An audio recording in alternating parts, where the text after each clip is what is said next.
Hi everyone, this is Mr. Ali, and I'm here to solve a problem of solving systems by substitution, an example of that. And so what you see here is a system of equations, which is basically two equations in two variables.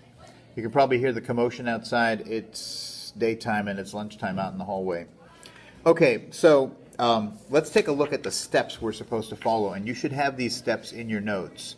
Okay, so these steps are: solve for one variable in at least one equation.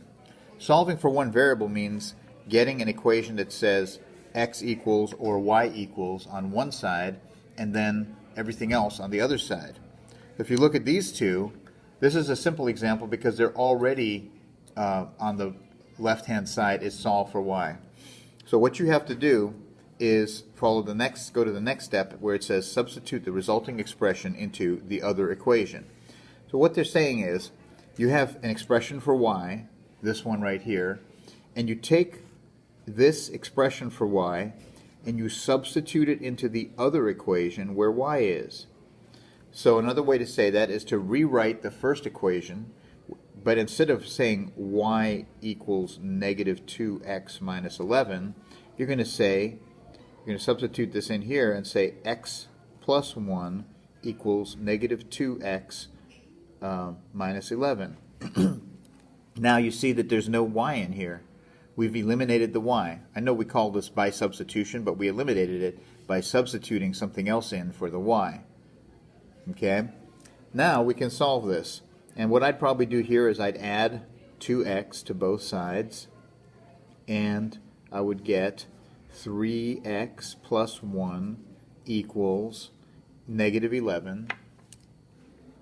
And then I would go on and subtract 1 from both sides, and I would get 3x equals negative 12. 3x equals negative 12. We divide by 3.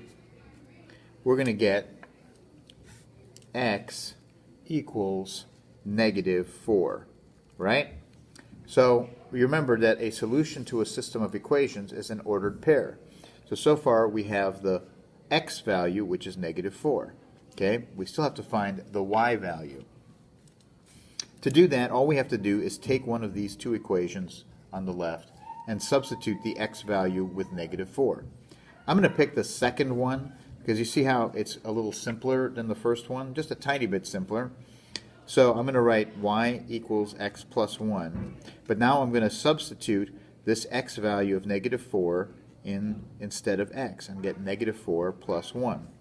So that means that y equals negative 4 plus 1, or 1 minus 4, and that equals negative 3. So if I've done this right, my y coordinate that goes into my ordered pair is negative 3. Okay? And that's our lunch bell, which means that I have lunch duty in a minute here. So I'm just going to finish this problem real quick. So now we have an xy pair, an ordered pair, and that we think is the solution to our equation.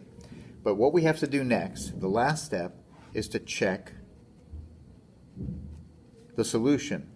And the way we do that is we rewrite both of the original equations, but we substitute x and y, the values for x and y, instead of the letters x and y.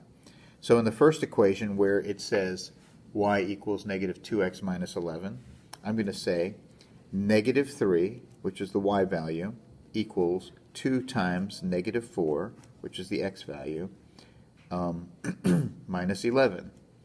And if I try to simplify that, I will get negative 3 equals negative 8 minus 11.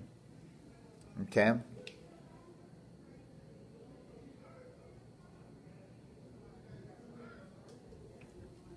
No, I won't.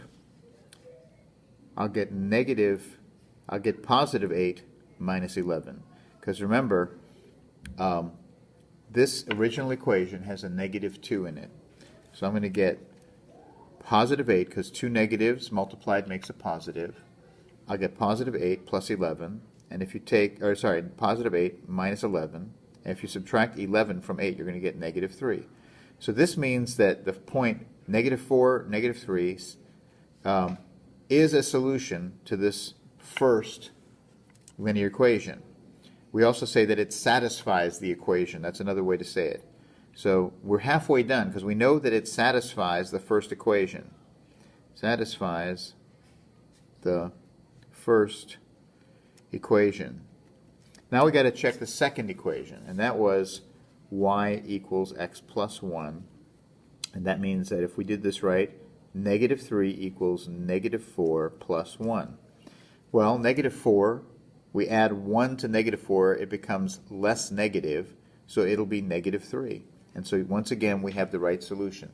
So what we've done is we've solved this system of equations by substituting x plus 1 in place of y, solving for x, and getting this x equals negative 4, then solving one of the equations for y by using the negative 4 for x, and then testing the solution in both of the equations. And once we found that out, once we found out that it satisfies both equations, we know that it is a solution to this system of equations. In the next video, we'll take a slightly more complex example.